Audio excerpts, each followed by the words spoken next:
Good, happy Saturday evening. It's Saturday, April 2024. I'm Riley King, and welcome to this Saturday evening edition of WRMK News 12 Evening Newscast. We have a lot of news to get to this Saturday evening, so let's get started. First up, we begin with breaking news. U.S. officials confirm Iran launches drones toward Israel. Let's take a listen to that report from MSNBC News.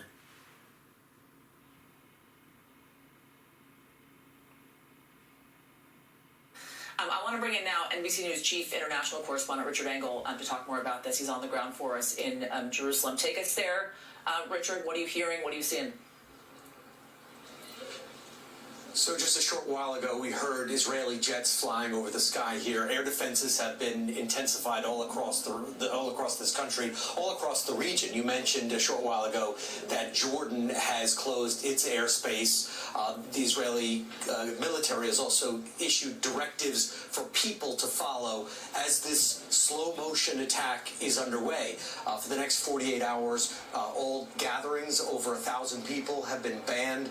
There'll be no school, no university, no daycare facilities. The military went on camera, gave a statement telling people to take this threat seriously, that drones have been launched, that they were launched from inside Iranian territory, that they are on their way, but that they will take several hours to get here. It is roughly 700 miles between the Israeli border and the Iranian border. Drones don't fly particularly quickly, so we don't know exactly when they are going to arrive if they're not shot down ahead of time. And it does seem quite possible that they could be shot down ahead of time because so much was anticipated about this attack. President Biden knew it was coming. The intelligence services in the United States across the region have been warning this kind of thing could be coming for the last several days, with those warnings becoming more and more intense. But Israelis were told, take this seriously, go to the shelters, and we will inform you if there are other attacks coming. It is possible that these drones are only part of a larger coordinated attack, that there could be ballistic missiles also involved in this, or cruise missiles, which are harder to stop than the slow-moving drones. But for now, that is where we are here in Israel, here in Jerusalem, where this slow-motion attack is underway, and Israelis are being told to stay calm, be vigilant, but follow instructions as these explosive-laden drones get closer. I'm hearing traffic in the background. I'm hearing horns honking, Richard, but I'm wondering if you kind of sense at all a temperature change, and I don't mean hot to cold, but more a temperature change amongst the Israeli people with the launching of these drones. No, you do not sense that this country is in panic. There are some cars out on the streets. Earlier tonight, there was a demonstration in Tel Aviv against Prime Minister Netanyahu, who people here, the demonstrators feel, is not handling the war correctly, is putting his own personal career ahead of the country. They were out on the streets despite these warnings. We believe that this is happening under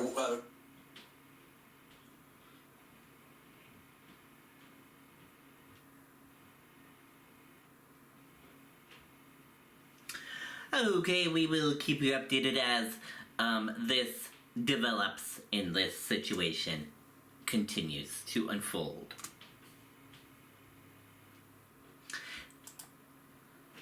Let's get to local news now.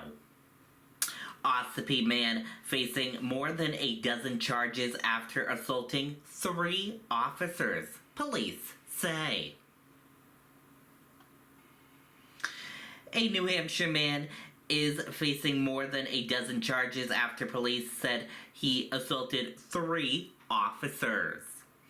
Ossipee police said on Tuesday night they responded to a report of a domestic disturbance in town. Police said when the officers arrived, they heard a disturbance inside the home and the officer went inside and found Patrick Robinson, 40, blocking a family member from leaving the kitchen area, police said. The officer tried to detain Robinson, but he resisted. An officer from Madison and Effingham arrived to help. Police said Robinson struggled with the officers and assaulted 3 of them in the process, police said. Robinson is charged with 4 counts of resisting arrest/detention, 4 counts of simple assault and attempted assault on a police officer, stalking, domestic violence, false imprisonment, simple assault, domestic violence, obstructing report of crime/injury, disorderly conduct, and breach of bail. Police said none of the officers involved needed medical attention and were back patrolling that night. Man charged with negligent homicide in connection to deadly Gilsum crash, police said. A man has been charged with 2 counts of negligent homicide in connection with a deadly crash last month, police said. New Hampshire State Police said an arrest warrant was obtained for Alexandria Bazanecki, 29, for 2 counts of negligent homicide. Bazanecki turned himself in at the Cheshire County House of Corrections on Thursday, State Police said. New Hampshire State Police said the crash happened on Route 10 in Gilmson on March 29th. Authorities said one car was traveling northbound and the other was heading southbound when they crashed into each other. The driver of the one car, David Bosom, and his passenger, Kathleen Bosom, were transported to hospitals in medical helicopters. Both have died from their injuries, State Police said. Authorities said last month Bazanecki was arrested for DUI in connection with the crash. Bazanecki was processed in bail and his arraignment is expected on April 15th.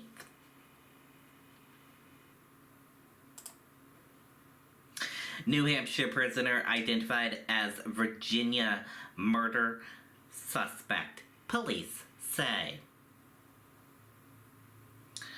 Police investigating the 2022 suspicious death of a man in Virginia have identified their suspect as a New Hampshire prisoner. The body of Travis Isabel was found in the Roanoke River in Roanoke, Virginia in 2022. Police initially thought Isabel fell from a bridge, but new information they received in January led them to reopen the case and rule it was a homicide. Police are now identifying the suspect as Matthew Alledridge, 33, of Roanoke, a prisoner at Coos County Corrections Department.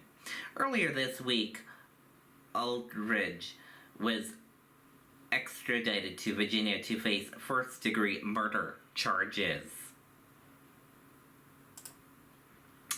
New Hampshire firefighters held battle of fire that destroyed several vehicles in Kittery, Maine. Several cars are totaled after a fire at a parking garage in a town over the New Hampshire border. The Kittery, Maine Fire Department said crews originally responded to the scene shortly before 6:30 a.m. Friday for reports of a vehicle fire. When they arrived, they found it had extended to a garage and multiple vehicles. Firefighters from several communities, including Portsmouth, Greenland, Newington, and Rye, were able to stop the fire from spreading any further. Dairy woman to run 5 years after mother's voicemail at Boston Marathon. Let's take a listen to that report from WR News 9.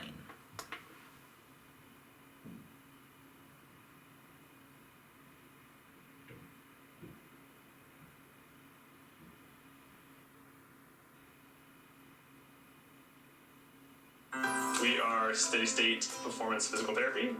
We started end of 2020, quickly outgrew that space, started working with Cotton Trust. They help. And wondering why her mom was calling illustrates the emotions that Boston Marathon runners carry with them on race day. In 2019, Derry's Katie Pisani right here was about to finish the marathon and wondering why her mom was calling her at that exact moment. Her mother, Mimi, was watching the broadcast at home in Syracuse that day. She saw her daughter's name on the screen and called to leave a voicemail to say how proud she was. Mimi was very sick at the time and died a few weeks later. This was the last voicemail that Katie has from her mom. Here is some of that 35-second voicemail along with reaction from Katie. Hi.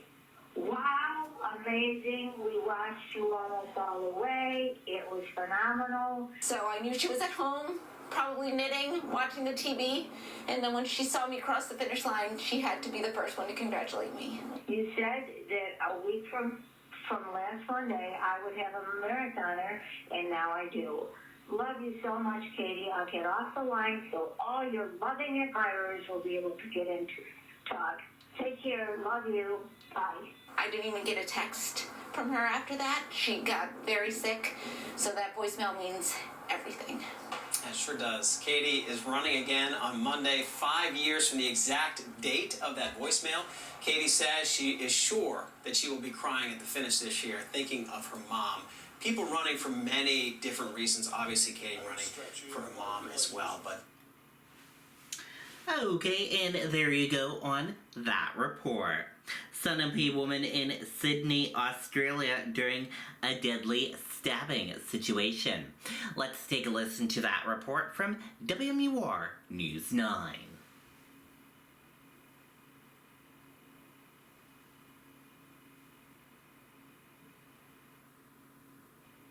There was news crews and everything standing outside the hospital, and it was just so heartbreaking to see. A New Hampshire family on vacation in Australia coming frighteningly close to a tragedy. A man armed with a knife killing 6 people inside a popular shopping center in Sydney.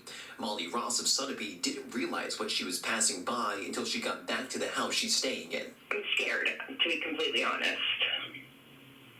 Like, I went to school outside New York City, and I've never experienced anything like this. Witnesses inside that mall describing a scene of pandemonium. Some shoppers hiding inside stores, others running for their lives. I sort of turned around and everyone's screaming and sprinting, and they're like, it was like a movie, like a horror movie, and the fear in everyone's face was just like terrifying, and everyone's just pushing and pushing. I saw people running like quite clearly in one direction, and behind them was a man with a knife running towards different people. He was running up to them or trying to, I don't know what he was doing. This kind of mass violence is rare in Australia. The country has strict laws regulating access to weapons, including guns and knives. The 40-year-old suspect was shot and killed by a police officer inside the mall. There he was. He just come in and just started floating towards us, and all I heard was put it down, and then she shot him. But we were on adventure. She didn't shoot him. Well, he would have kept going. He was on the rampage. Australian police say the crime scene will likely take days to process, but as of now, this is not being handled as a potential act of terrorism. Meanwhile, Ross says she and her family plan to leave Sydney later this week. Ross Ketchke, WWR News 9. Okay, and there you go on that report. Windham runner prepares for her 9th Boston Marathon. Let's take a listen to that report from WMUR News 9.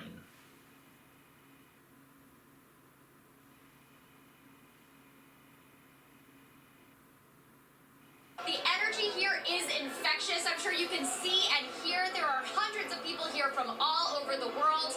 And out of the tens of thousands of runners, about 350 people have registered from New Hampshire. What are the odds that we ran into somebody today from Windham, New Hampshire? The countdown is on. Less than 2 days to go until the marathon, and you can just feel the energy and excitement here by the finish line on Boylston Street. Hundreds of runners taking pictures at the finish line with their bibs, family, and friends. 30-year-old Corey Campbell is running his 9th Boston Marathon this year.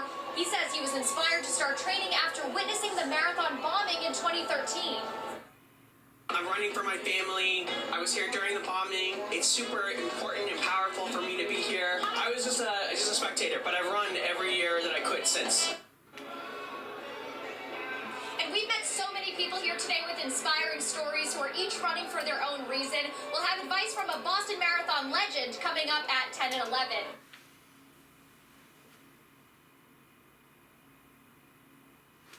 Okay, and there you go on that report.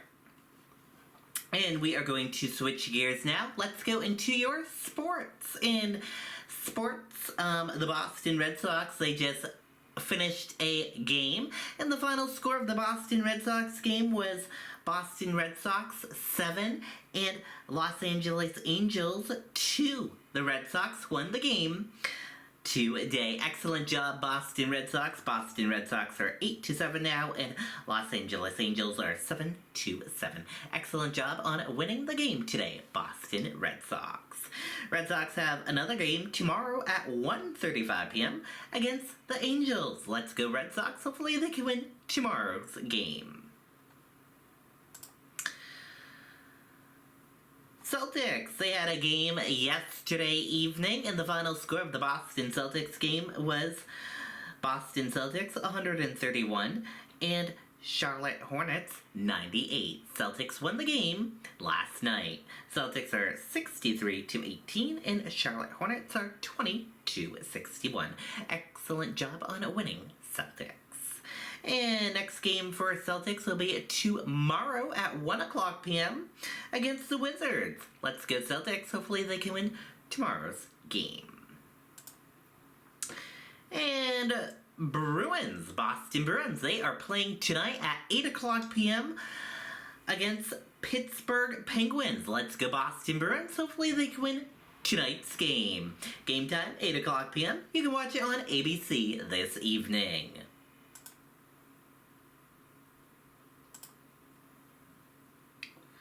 And,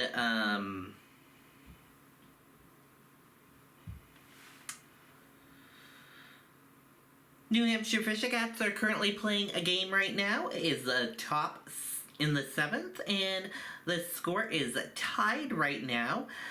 Somerset Patriots are 1, and New Hampshire Fisher Cats are 1. A tied game right now. And that does it for this evening edition of WRMK Evening Newscast. Thank you for watching. Have a great evening, and good night, and see you back here tomorrow for another newscast. Good night, and goodbye, everyone.